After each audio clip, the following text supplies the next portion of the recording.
لو عندك سكر او تعرف حد عنده السكر فالفيديو ده علشانك.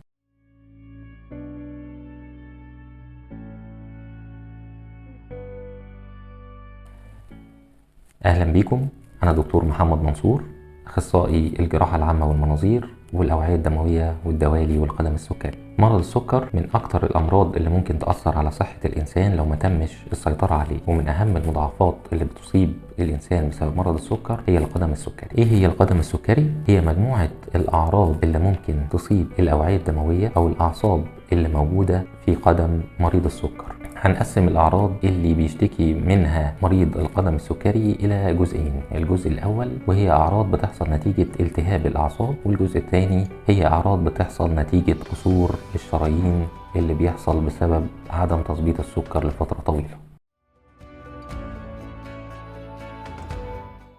بالنسبة لأعراض التهاب الأعصاب اللي بتحصل في الرجلين، هي بتبدأ بشكشكة ثم تنميل، وقد تصل إلى عدم الإحساس تماما بالرجلين، وبالتالي المريض ممكن يتخبط أو يتعور بدون ما يحس. أما عن أعراض قصور الشرايين فبتظهر في صورة إحساس شديد بالبرودة في القدمين، أو تغير لون القدمين، أو حدوث تشنجات وتقلصات عضلية بسبب نقص الدم اللي ممكن مع الوقت ما يبقاش فيه دم واصل خالص للأطراف، وبالتالي ممكن يبدأ يحصل غرغرينة في الأصابع.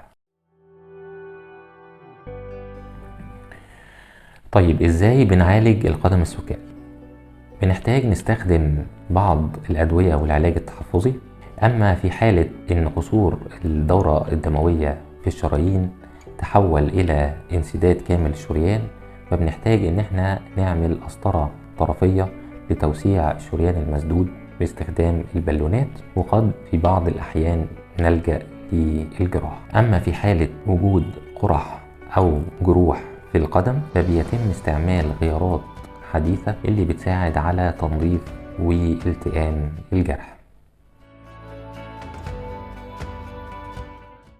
بننصح مريض السكر دايما بالمشي وبالرياضة وبتظبيط السكر وبتناول غذاء صحي وبالاهتمام بنظافة القدمين وفحصها كل يوم. كل تمنياتنا بالشفاء والسلامة للجميع. لو عندك أي استفسار سيبه في الكومنتات تحت الفيديو وهنجاوب عليه، وتابعوا باقي حلقاتنا في برنامج تدخل جراحي.